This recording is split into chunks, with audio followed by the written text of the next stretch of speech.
There you go. I'm going to read the furniture of the tabernacle. Then Bezalel made the ark of acacia wood.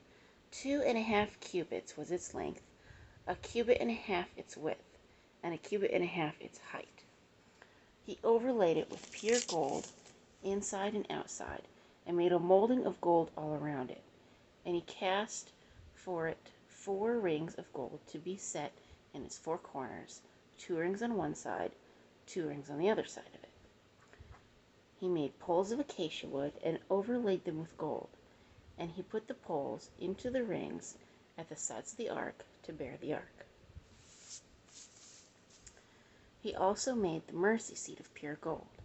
2.5 cubits was its length, and 1.5 cubits its width. He made 2 cherubim of beaten gold. He made them of one piece at the 2 ends of the mercy seat. 1 cherubim at one end on this side, and the other at the other end on that side.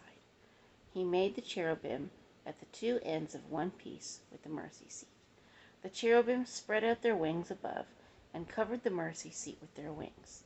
They faced one another. The faces of the cherubim were toward the mercy seat. He made the table of acacia wood. 2 cubits was its length, 1 cubit its width, and 1.5 cubits its height. And he overlaid it with pure gold, and he made a molding of gold all around it.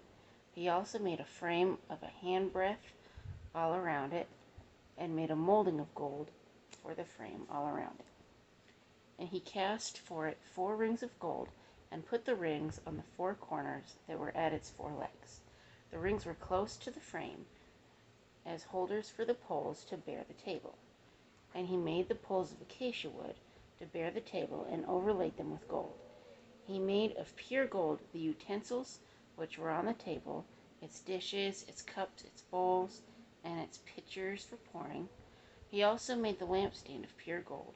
Of hammered work he made the lampstand, its shaft, its branches, its bowls, its ornamental knobs, and its flowers were of the same piece. And 6 branches came out of its sides, 3 branches of the lampstand out of one side, and 3 branches of the lampstand out of the other side. There were 3 bowls made like almond blossoms on one branch, with an ornamental knob and a flower, and 3 bowls made like almond blossoms on the other branch, with an ornamental knob and a flower. And so for the 6 branches coming out of the lampstand. On the lampstand itself were 4 bowls made like almond blossoms, each with its ornamental knob and flower. There was a knob under the first 2 branches of the same, a knob under the second 2 branches of the same, and a knob under the third 2 branches of the same, according to the 6 branches extending from it. Their knobs and their branches were of one piece. All of it was one hammered piece of pure gold. And he made its 7 lamps, its wick trimmers, and its trays of pure gold. Of a talent of pure gold he made it, with all its utensils. He made the incense altar of acacia wood. Its length was 1 cubit, and its width was 1 cubit. It was square, and 2 cubits was its height. Its horns were of one piece with it, and he overlaid it with pure gold, its top, its sides all around, and its horns. He also made for it a molding of gold all around it.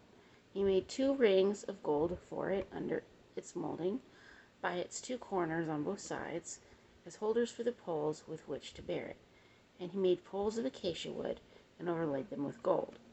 He also made the holy anointing oil, and the pure incense of sweet spices, according to the work of the perfumer. So there was a lot of work that went into making this tabernacle.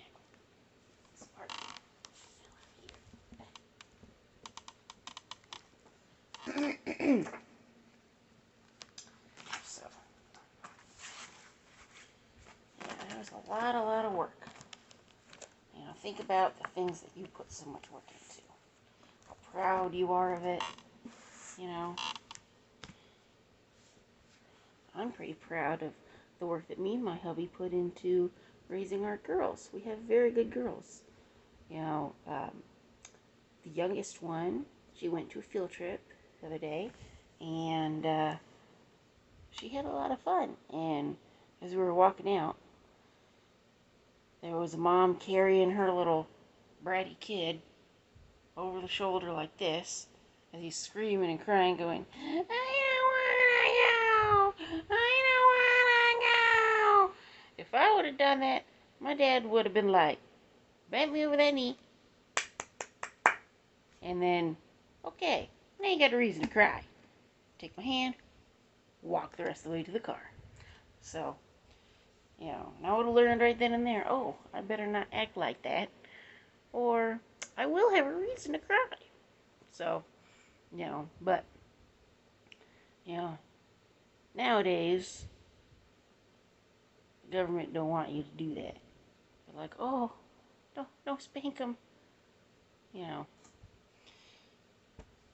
And you see the difference in the kids from when I was a kid, when you were a kid, to to now.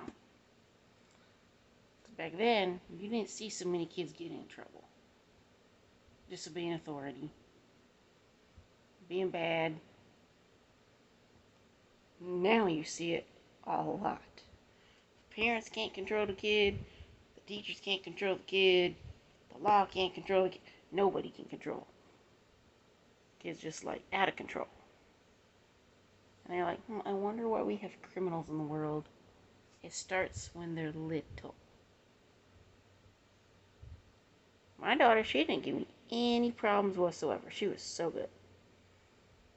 I just said, you lead the way. You show me where you want to go, what you want to look at. Stay close to mommy. Don't go too far ahead. And, she was really good. And she had so much fun. When you're behaving and acting right, you can have a lot more fun.